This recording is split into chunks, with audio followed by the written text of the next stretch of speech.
Hello everyone, आप सभी का स्वागत है आपके अपने यूट्यूब चैनल केमिस्ट्री क्लासेस में।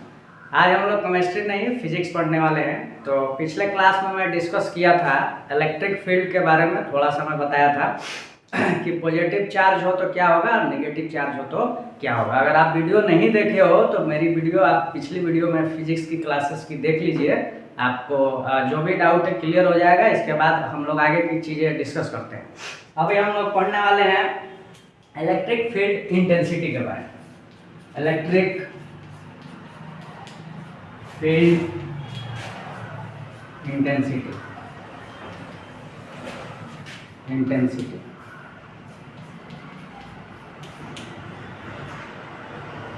इलेक्ट्रिक फील्ड इंटेंसिटी के बारे में एक बार देख लो, दिख रहा है कि नहीं। चलिए, वेरी गुड, दिख रहा है। तो हम लोग इलेक्ट्रिक फील्ड इंटेंसिटी के बारे में डिस्कस करेंगे इस क्लास में। ज़्यादा डिस्कशन नहीं होगी क्योंकि थोड़ा सा अभी दोपहर का टाइम है और गाड़ियाँ काफ़ी यहाँ पे एकदम बाजू में ही रोड है, गाड़ियाँ काफ़ी जाती हैं, तो हो सकता है कि आपको डिस्टरबेंस हो। अभी माइक है अपने पास, लेकिन थोड़ा सा इसका वायर जो है छोटा है। मैं माइक भी आपको प्रोवाइड करूँगा, धीरे धीरे सारी चीज़ें होंगी, लेकिन अभी थोड़ा सा आप लोग साथ दीजिएगा तो मैं सब आपको प्रोवाइड करूँगा। अच्छी क्लास आपको दी जाएगी। आई मीन सेटअप अच्छी रहेगी, आवाज़ जो भी होगी अच्छी रहेगी, वीडियो क्वालिटी भी अच्छी रहेगी। लेकिन फिलहाल अभी जैसा चल रहा है चलने दीजिए, आप लोग साथ दीजिए। और देखो, हल्के में नहीं लेना है, आपको बता देते हैं। चेहरा देख के कि कम उम्र का दिख रहा है, क्या पढ़ाएगा, ऐसा नहीं होता है। आप लोग एक बार अच्छे से वीडियो देखिए। हो सकता है कि ऑडियो क्वालिटी उतनी अच्छी नहीं हो, मानता हूँ ये बात, लेकिन फिर भी आपको जो मैं बोल रहा हूँ वो समझ में आ जाती होगी, मुझे पता है ये बात। तो थोड़ा सा एडजस्टमेंट कीजिए। लाइफ में सीखना है तो एडजस्टमेंट तो करना पड़ता है। अगर आपको लग रहा है कि बेहतर कहीं पढ़ाई हो रही है तो भाई जाइए, कोई दिक्कत नहीं है। आप ज्वाइन कर सकते हैं दूसरों लोगों को भी, उसमें दिक्कत नहीं है मुझे। लेकिन पढ़ाई ऐसी चीज़ है कि हमसे भी आप नई चीज़ें सीख सकते हो, मुझे ऐसा लगता है। बाकी टीचर कोई बुरे नहीं होते हैं, क्योंकि हम भी टीचर हैं, मुझे भी पता है टीचर की रेस्पेक्ट कितनी होती है, समाज में होनी चाहिए, उतनी है नहीं, अभी मानता हूँ ये बात फिर भी। तो चलिए स्टार्ट करते हैं डिस्कशन। देखिए, एक चार्ज आप लीजिए, पॉजिटिव चार्ज, एक क्यू चार्ज यहाँ पे लीजिए, और एक ये पॉइंट चार्ज लीजिए। आपको बताया हुआ पॉइंट चार्ज यूनिट चार्ज होता है, इसको आप मान लीजिए क्या है, क्यू नॉट है, ठीक है, क्यू नॉट है। और जो पॉइंट चार्ज है, पिछले क्लास में मैं आपको बताया था कि ये ऑलवेज क्या होते हैं, पॉजिटिव होते हैं, और कैसे होते हैं, स्मॉल होते हैं, ठीक है। तो अब ये बताओ, ये पॉइंट चार्ज है तो जाहिर सी बात है क्या होगा, इसमें इधर एक फोर्स लगेगा। क्या लगेगा? एक फोर्स लगेगा। कौन सा फोर्स? इलेक्ट्रोस्टैटिक फोर्स लगेगा। इनके बीच का जो सेपरेशन है, जो दूरी है, let us suppose R given. कितनी गिवन है? आर। किसके बीच में? चार्ज क्यू जो है और एक क्या है, क्यू नॉट है। इनके बीच की दूरी जो है स्मॉल आर गिवन है, ठीक है। इसके बाद देखिए, फोर्स हम लोग पढ़ क्या रहे हैं, इलेक्ट्रिक फील्ड पढ़ रहे हैं। इलेक्ट्रिक फील्ड को डिफाइन कैसे किया जाता है? फोर्स पर यूनिट चार्ज को हम क्या बोलते हैं, इलेक्ट्रिक फील्ड बोलते हैं। Force per unit charge is called electric field. Electric field, देखिए, force per unit charge is called electric field. तो इलेक्ट्रिक फील्ड को हम लिखते हैं ई वेक्टर। ये क्या है? वेक्टर। वेक्टर क्यों? क्योंकि इलेक्ट्रिक फील्ड क्या होती है, इलेक्ट्रिक फील्ड इंटेंसिटी क्या होती है, वेक्टर क्वांटिटी होती है। क्लियर? कितनी होती है? F vector divided by Q, ठीक है, F vector divided by Q. Clear? अब देखो, यहाँ पे ध्यान दीजिए, क्यू चार्ज है, क्यू नॉट चार्ज है, तो फोर्स कितना आ जाएगा बताओ जल्दी, K Q naught divided by R square into R cap. ये आपको बताया हुआ है, K Q naught divided by R Q into R vector. ये भी मैं बताया हुआ हूँ। अगर कूलम्स लॉ आप नहीं देखे हो तो मेरी कूलम्स लॉ की वीडियो भी आप देख लीजिए। तो ये कब हो गया, वेक्टर फॉर्म में हो गया। अगर वेक्टर फॉर्म नहीं होगा, मैग्नीट्यूड के फॉर्म में होगा, तो कितनी वैल्यू होती है, K Q naught divided by R square. ये भी मैं आपको बताया हुआ हूँ, ठीक है। चलिए देख लेता हूँ एक बार, नीचे तक दिख रहा है, बहुत अच्छा से दिख रहा है आपको क्लियरली। चलिए अब देखिए यहाँ से हम लोग ई वेक्टर निकाल सकते हैं। कितना हो जाएगा बताओ, कितना हो जाएगा? यहाँ पे देखिए क्यू नहीं होकर क्या होता है, क्यू नॉट होता है। क्यों? क्योंकि पर यूनिट चार्ज होता है। क्या होता है? पर यूनिट चार्ज होता है। तो हम क्या लेंगे? टेस्ट चार्ज को ही यहाँ पे हम लोग लेंगे। क्लियर? तो ये भी आपको डाउट में नहीं रहना है। तो कितना आ जाएगा बताओ? क्यू नॉट से क्यू नॉट कट जाएगा, बचेगा क्या? K Q Q K Q divided by R Q. किसमें? वेक्टर में। कब होगा ये? कब होगा? जब वेक्टर रहेगा तब। अगर वेक्टर नहीं रहेगा तो क्या हो जाएगा बताइए? वेक्टर नहीं रहेगा तो क्या हो जाएगा? K Q divided by R square. यही आपको क्या करना है? याद करना है। इसको सिंपली ई भी लिख सकते हो, equal to K Q divided by R square. ठीक है, ये आपका क्या हो गया? फार्मूला हो गया। ये आपका क्या हो गया बताइए? फार्मूला हो गया। यहाँ तक तो समझ में आ गया होगा, बहुत बेसिक चीजें हैं, ज्यादा टफ चीजें नहीं है। ठीक है, चलिए अब हम लोग आगे डिस्कस करेंगे। एक और चीज आपको मैं सिखा देना चाहता हूं। डायरेक्शन जो रहेगी, किसकी डायरेक्शन? इलेक्ट्रिक फील्ड की जो डायरेक्शन रहेगी, फोर्स के जिधर डायरेक्शन है, जिधर फोर्स की डायरेक्शन है उधर ही क्या रहेगी? इलेक्ट्रिक फील्ड की डायरेक्शन रहेगी। तो मैं नीचे लिख देता हूं, direction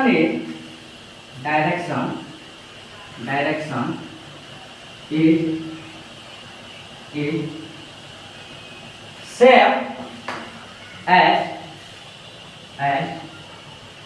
force on, direction is same as force on a positive test charge. Force on, direction is same as force on a positive test charge. Positive test charge. ठीक है, यहाँ तक तो आपको समझ में आ गया होगा। चलिए बहुत अच्छा से लिख रहा है, वेरी गुड। अब ध्यान दीजिए, अरे किसका डायरेक्शन? इलेक्ट्रिक फील्ड का डायरेक्शन जो होगा, जो फोर्स का डायरेक्शन होता है, उसी का क्या होता है? सेम होता है। ठीक है, चलिए अब आगे हम लोग डिस्कशन करते हैं, कुछ चीजें और हम लोग समझते हैं। एक तो इसकी यूनिट समझ लेते हैं। यहाँ पे आपको मैं यूनिट लिख देता हूँ। यूनिट जो होती है कितनी होती है? न्यूटन डिवाइडेड बाई क्या होगा? Coulomb. Newton divided by coulomb. किसका? इसको ऐसे भी लिखते हैं, एन पर न्यूटन पर कूलम। ठीक है, क्या लिखेंगे उसको? न्यूटन पर कूलम। ठीक है, यहाँ तक क्लियर हो गया होगा। तो यूनिट भी आपको समझ में आ गई। किसकी unit? Electric field intensity. Clear? चलिए अब हम लोग कंटिन्यूअस चार्ज की हम लोग समझने वाले हैं कि इलेक्ट्रिक फील्ड कितना होगा। तो आपको ऑलरेडी मैं कंटिन्यूअस चार्ज के बारे में बताया था कि जो कूलम्ब्स लॉ होता है, कूलम्ब्स लॉ, वो सिर्फ पॉइंट चार्ज के लिए ही क्या होता है? एप्लीकेबल होता है। कंटिन्यूअस चार्ज के लिए एप्लीकेबल नहीं होता है। तो इसमें भी वही बात आएगी कि इलेक्ट्रिक फील्ड जो है हम लोग पॉइंट चार्ज के ही निकाल सकते हैं, कंटिन्यूअस चार्जेस की नहीं निकाल सकते। तो चलिए एक बार और हम लोग देख लेते हैं कि कैसे नहीं निकाल पाएंगे, इसको भी हम देखते हैं। चलिए ठीक है, आगे बढ़ते हैं।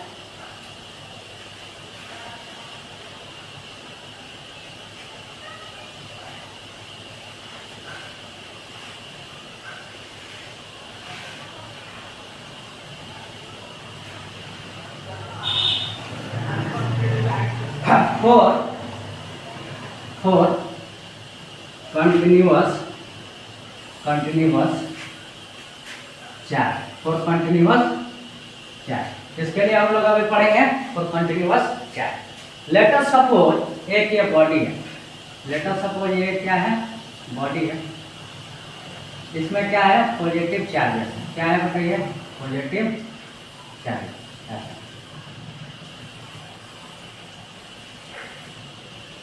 इसमें क्या है? Positive charge. ठीक है, यहाँ पे मान लो पॉइंट चार्ज रख दिया गया है। कितना रख दिया गया है? एक चार्ज पॉइंट रख दिया गया 3 पॉइंट पे। डिस्टेंस कितना है? r। ये एक बॉडी है और यहाँ पे एक पॉइंट चार्ज रख दिया गया है p डिस्टेंस पे। लेकिन ये दोनों पहले क्या है? आइसोलेटेड है। क्या है? आइसोलेटेड। आइसोलेटेड का क्या मतलब होता है? अलग अलग है। आइसोलेटेड का मतलब अलग अलग, एक साथ उनको नहीं रखा गया है। क्या किया गया? अलग अलग रखा गया है। अब आपको क्या करना है? दोनों को दोनों को एक साथ जब हम लाएंगे, दोनों को जब हम एक साथ लाएंगे, किसको, बॉडी को और किसको, पॉइंट को, ठीक है, ये बॉडी है, तो हम लोग ये पाते हैं कि जो चार्ज है यहाँ पे डिस्ट्रीब्यूटेड नहीं होकर धीरे धीरे क्या करता है, ये पॉइंट चार्ज होता है पॉजिटिव, आपको बताए हुए हैं पॉइंट चार्ज क्या होता है, पॉजिटिव रहता है, पॉइंट चार्ज क्या रहता है बताइए, पॉजिटिव। तो हम लोग ये पाएंगे कि जो चार्ज है डिस्ट्रीब्यूटेड वो पूरे जगह डिस्ट्रीब्यूट नहीं होकर वो क्या हो जाता है, थोड़ा सा इधर तक ही रह जाता है। ध्यान दीजिए, इसमें फिर से समझा देता हूँ। हम लोग ये पाएंगे जब दोनों को आइसोलेट नहीं करके एक जगह जब लेके जाएंगे तो हम लोग ये पाएंगे कि जो चार्ज है पहले पूरा डिस्ट्रीब्यूटेड था, पूरे बॉडी पर था, लेकिन अब क्या हो जाएगा, सिर्फ इतना ही रह जाएगा। तो ये बताओ कि इलेक्ट्रिक फील्ड निकाल सकते हैं, नहीं निकाल सकते हैं, क्योंकि देख रहे हो ना, चार्ज क्या हो गया, पहले पूरा डिस्ट्रीब्यूटेड था, धीरे धीरे कॉन्सेंट्रेटेड होने लगे, एक जगह जाने लगे। समझ में आएगा बात? तो हम लोग इससे ये कह सकते हैं कि चार्ज जो डिस्ट्रीब्यूशन है, चार्ज डिस्ट्रीब्यूशन वो क्या हो रहा है बताइए, यहाँ पे चार्ज डिस्ट्रीब्यूशन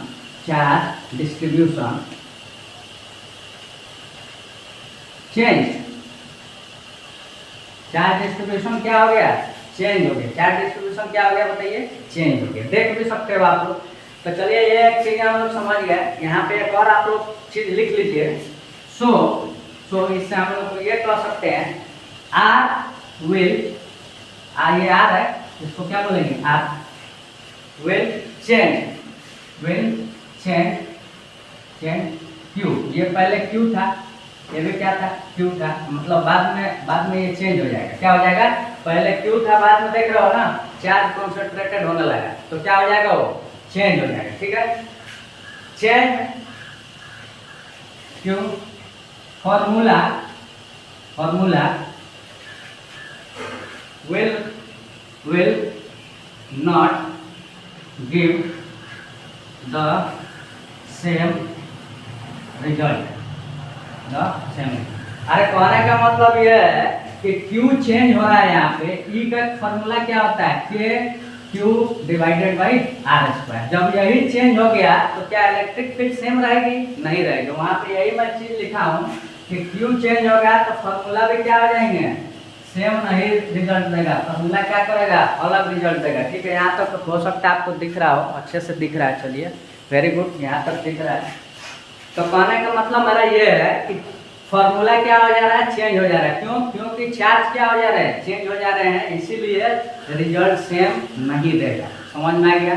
सो कह सकते हैं हम लोग कि जो इलेक्ट्रिक फील्ड भी है, this is only applicable for the point charges, it is not applicable for the distributed charges. ठीक है, तो यहाँ तक आपको समझ में आ गया होगा।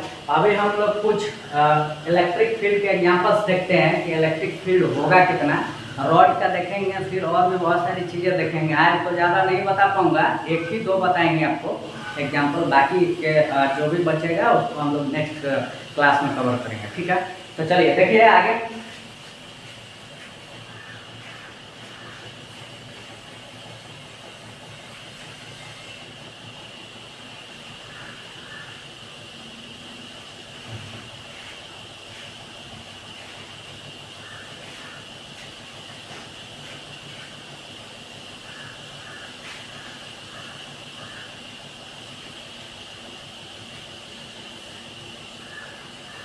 Electric field due to charge rod. अब इसमें क्या निकालना है, इलेक्ट्रिक फील्ड इंटेंसिटी निकालनी है आपको। ठीक है, इलेक्ट्रिक फील्ड क्या करनी है, ये P का मतलब है P पॉइंट पे। P का मतलब क्या है, अरे EP का मतलब है यार P पॉइंट पे निकालना है। चलिए इसमें आपको हम बता देते हैं। एक लेटर सपोज ये क्या है, रॉड है। ठीक है, ये क्या है, रॉड है। ये क्या है, रॉड। क्लियर? तो क्या है बताइए, रॉड है, पॉजिटिव चार्जेस है। इसमें क्या है बताओ, पॉजिटिव चार्ज, ये पॉजिटिव चार्जेस है ऐसे। क्लियर? ऐसे क्या है, पॉजिटिव चार्ज। समझ में आ गया? ऐसा पॉजिटिव चार्जेस इस पे क्या है, डिस्ट्रीब्यूटेड है। ठीक है, अब आपको क्या करना है, इसका जो लेंथ है आपको गिवन है, लेंथ जो है L गिवन है। ये रॉड का लेंथ कितना गिवन है, L गिवन है। इसके बाद आपसे पूछा जा रहा है कि ये P पॉइंट जो है इसके बीच के डिस्टेंस है x, कितनी डिस्टेंस है, x डिस्टेंस है, ठीक है। P पॉइंट पे आपको बताना है इलेक्ट्रिक फील्ड, क्या पूछ रहा है, P पॉइंट पे बताइए इलेक्ट्रिक फील्ड, ठीक है। P पॉइंट पे आपको क्या करना है, इलेक्ट्रिक फील्ड बताना है, ठीक है। तो चलिए देख लेते हैं। एक्चुअली में ये डायरेक्शन जो है फोर्स का ही होता है, ठीक है ना। यहाँ पे डायरेक्शन किसका होता है, फोर्स का। इलेक्ट्रिक फील्ड का भी डायरेक्शन हो सकता है, कह सकते हो, कोई प्रॉब्लम नहीं है, लिख सकते हो, क्योंकि वेक्टर है, क्या है, वेक्टर, ठीक है। तो चलिए हम लोग को यहीं पे निकालना है, ध्यान दीजिए। dq इक्वल टू होगा q, चलो एक काम करते हैं, यहाँ पे हम लोग एक एलिमेंट ले लेते हैं, एलिमेंट्री चार्ज ले लेते हैं d2, कितना ले लेते हैं, d2। लेंथ क्या ले लेते हैं इसका, dl, क्योंकि देखो डिस्ट्रीब्यूटेड है तो इसको ऐसे ही निकालेंगे, क्यों डायरेक्ट नहीं लिख सकते हैं, समझ रहे हो बात, क्योंकि चार्ज क्या है, डिस्ट्रीब्यूटेड है पूरा रॉड पे। तो हम लोग एक छोटे को निकाल देंगे, उसको क्या कर देंगे, ऐड कर देंगे। किससे ऐड करते हैं, इंटीग्रेशन से, ठीक है। इतना बेसिक चीज आपको आती होगी क्योंकि आप 12th क्लास में पढ़ते हो, ठीक है। तो छोटे छोटे करके हम लोग क्या कर लेंगे, सबको ऐड कर लेंगे। तो Q बाई क्या हो जाएगा, L हो जाएगा, इक्वल टू क्या हो जाएगा बताओ, dr हो जाएगा। इसको हम लोग r ले लेते हैं, क्या ले लेते हैं, r ले लेते हैं, क्लियर। dr इसको नहीं लेते हैं, ये पूरा जो है यहाँ से लेकर पॉइंट P तक, इसको हम लोग ले लेते हैं क्या, r, और इसको x ही रहने देते हैं। कितना रहने देते हैं, इसको x रहने देते हैं, इसको क्या कर लेते हैं, r ले लेते हैं। डाउट में नहीं रहना है, यहाँ से लेकर यहाँ P पॉइंट तक इसको r ले लिए हैं, और ये एंड पॉइंट से लेकर P पॉइंट तक क्या ले लिए हैं, x ले लिए हैं। बहुत आपको बार बार मैं बताता हूँ और बहुत आसान वे में बताता हूँ ताकि आपको चीज़ें समझ में आ सके।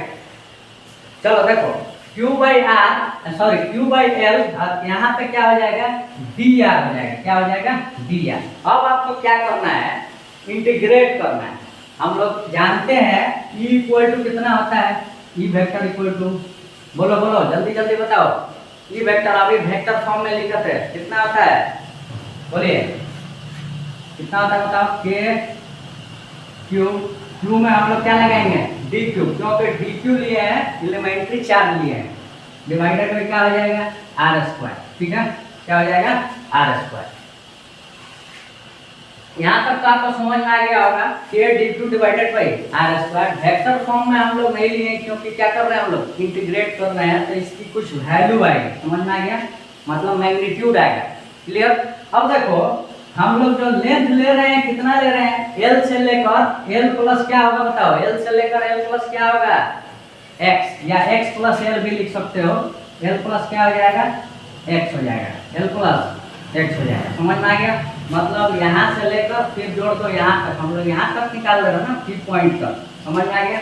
तो L से कितना हो जाएगा लिमिट, L प्लस x हो जाएगा, ठीक है। अब हम लोग को सिंपली क्या करना है, इंटीग्रेशन कर देना है। तो देखिए E इक्वल टू हो जाएगा, E इक्वल टू, ये तो बाहर निकल जाएगा, D और R भी है, क्या हो जाएगा, बाहर निकल जाएगा, ये R। अच्छा हाँ चलो एक चीज और है, थोड़ा सा कंफ्यूजन हो गया था, देखो क्योंकि हम लोग इंटीग्रेट करेंगे तो D R के फॉर्म में करेंगे ना यहाँ पे, तो R की वैल्यू आपको यहाँ पे क्या करनी पड़ेगी, पुट करनी पड़ेगी, ठीक है। तो R की वैल्यू यहाँ पे क्या करिए, पुट करिए, dq इक्वल टू क्या हो जाएगा, q divided by L dr हो जाएगा, ठीक है। क्योंकि L प्लस लेंथ क्या है, R का है ना, q का लेंथ नहीं है, यहाँ पे हम लोग लिमिट किसका लिए हैं, लेंथ का लिए हैं, मतलब R का लिए हैं। आपको समझ में आ गया होगा। तो हम लोग R के फॉर्म में जब तक नहीं लिखेंगे तब तक लिमिट पुट कर सकते हैं, नहीं कर सकते हैं, नहीं तो उसको क्या करो, चार्ज के फॉर्म में इसको क्या करो, कन्वर्ट करो, तब पुट कर सकते हो, समझ में आ गया। तो इतना तो आपको इंटीग्रेशन आती होगी, मैं मान के चल रहा हूँ, क्योंकि यहाँ पे मैथ का एप्लीकेशन है, ठीक है। तो यहाँ पे L हो गया, यहाँ पे क्या हो गया, L प्लस x हो गया, क्लियर। अब देखिए E इक्वल टू क्या हो जाएगा, ये बाहर निकाल लो, Q भी क्या है, Q भी क्या है बताइए, यहाँ पे कांस्टेंट है, डिवाइडेड बाई L भी क्या है, कांस्टेंट है। अब बचा क्या, बोलो अब बचा क्या, r square, d divided by r square, d divided by r square, इसका इंटीग्रेशन क्या हो जाता है, 1/r हो जाता है, कितना हो जाता है अभी, माइनस 1/r आर हो जाएगा, वो भी क्या हो जाएगा माइनस में, ठीक है। तो के क्यू एल, यहाँ पे लिमिट कितना है एल प्लस एक्स है, ठीक है। यहाँ पे आपको हो जाएगा 1/r, लिमिट कितना हो जाएगा बताइए, लिमिट कितना हो जाएगा एल प्लस एक्स। यहाँ तक तो समझ में आ गया होगा। अब वैल्यू देखो के Q divided by L, answer कितना आ जाएगा बताओ। नीचे का पहले रखते हैं, पहले ऊपर का रखते हैं, फिर माइनस करके क्या रखते हैं नीचे का, तो माइनस है तो ये हो जाएगा 1/l minus 1/l plus x, यही आपका क्या हो जाएगा आंसर हो जाएगा, ठीक है। अरे थोड़ा सा मिस्टेक हुआ है, लिमिट लेने में मिस्टेक किए हैं, 1 मिनट रुको। पूरा लेंथ को नहीं लेंगे ना हम लोग, पहले इसको लेंगे तब ना एल प्लस एक्स को लेंगे, पूरे को एल प्लस एक्स को। अरे यार पहले इसको शुरुआत यहीं से हुआ है ना, तो यहाँ पे एल नहीं होगा, माफ करना, यहाँ पे एल नहीं होगा। लिमिट स्टार्ट हम लोग एक्स से ही ना करेंगे, तो यहाँ पे क्या होगा एक्स, यहाँ पे क्या होगा बताइए एक्स, यहाँ पे क्या होगा एक्स, यहाँ पे क्या होगा एक्स, ठीक है। जब ये एक्स होगा तो ये भी क्या होगा एक्स होगा, ठीक है। समझ में आ गया होगा आपको। तो हम लोग ई निकाल लिए, ई की वैल्यू निकाल लिए, कितनी आ गई, ई की वैल्यू रॉड की कितनी आ गई के Q by L 1/x minus 1/l plus x, ठीक है। समझ में नहीं आया होगा तो हम लोग कल भी डिस्कस कर लेंगे। चलिए एक बार और समझा देते हैं। देखो डी क्यू इक्वल टू होगा Q by L D I, ठीक है। क्योंकि हम लोग एलिमेंट्री क्या लिए हैं, चार्ज लिए हैं, एलिमेंट्री चार्ज छोटा सा लेते हैं, एकदम छोटे छोटे करके इसको फिर इसको फिर इसको, बहुत सारा चार्ज जब हम लोग जोड़ देंगे तो बड़ा चार्ज हो जाएगा, क्यू अपन क्या हो जाएगा एल हो जाएगा, इंटू क्या हो जाएगा डी आई, ठीक है। यहाँ तक तो आपको समझ में आ गया होगा। चलिए फिर हम लोग अगले क्लास में डिस्कशन करेंगे। हम लोग एक और दूसरे रॉड के बारे में, ये तो स्ट्रेट रख दिए हैं ना, ऐसे रख दिए हैं। अब हम लोग पढ़ेंगे अगर रॉड को ऐसे रखेंगे और टिकली रखेंगे तब इलेक्ट्रिक फील्ड कितना होगा, ये भी हम लोग कल के क्लास में देख लेंगे। आज अभी रहने दो, वैसे भी बहुत बड़े बड़े वीडियोज बनाने से मुझे ज़्यादा फायदा नहीं हो रहा है। अभी व्यूज आ रहे हैं, ठीक है, 220 से लेकर 280 के बीच में मेरे व्यूज आ रहे हैं ऑन एन एवरेज, ठीक है। टिपिकली इतने ही आते हैं, लेकिन मेरा अभी टारगेट है कि उसको थोड़ा सा और बढ़ाकर उसको 350-400 के करीब अभी लाए। तो जब तक आपकी उसमें सपोर्ट नहीं मिलेगी, अकेले मेरा से पॉसिबल नहीं है, ठीक है ना। क्योंकि देखिए कोई भी चीज़ साथ में ही करने में मज़ा आता है, पढ़ाई भी आप जब तक साथ नहीं दोगे मुझे भी पढ़ाने में मज़ा नहीं आएगा। तो थोड़ा सा सपोर्ट तो मिलना चाहिए। आप लोग शेयर ओवर करो वीडियो वगैरह, थोड़ा सा आप दिखाओ कि हाँ भाई टीचर हैं, अच्छा आप लोग को फ्री में बढ़िया कंटेंट प्रोवाइड कर सकते हैं जो कि आपको काम आएगा, आपसे क्वेश्चंस भी बनेंगे। तो दूसरे जगह क्यों जाना है, मेरा अपना सोच है। वैसे फ्री में बहुत लोग कंटेंट दे रहे हैं आजकल के ज़माने में, तो बाकी आपकी भी मर्जी है, जहाँ मन करे आप पढ़िए, लेकिन मुझे जो लगा मैं बोला हूँ, ठीक है। तो चलिए आज के लिए इतना ही रहने देते हैं, फिर हम लोग मिलते हैं कल अगले वीडियो में। तब तक के लिए आप लोग अपना ख्याल रखिए, फिर हम लोग डिस्कशन करेंगे इसी टॉपिक पे, और केमिस्ट्री भी चलती रहेगी साथ में। अब लगातार वीडियोज भी बनेंगे, थोड़ा सा अभी मुश्किलात है, यहाँ पे गर्मी भी बहुत ज़्यादा है और हमारे पास रिसोर्सेज की अभी कमी है, लेकिन उसको भी मैं पूरा करूँगा, ठीक है। तो चलिए आप अभी के लिए इतना ही रहने देते हैं, तब तक के लिए बाय, जय हिंद। आप अपना सब ख्याल रखिए, घर वालों का भी ख्याल रखिए।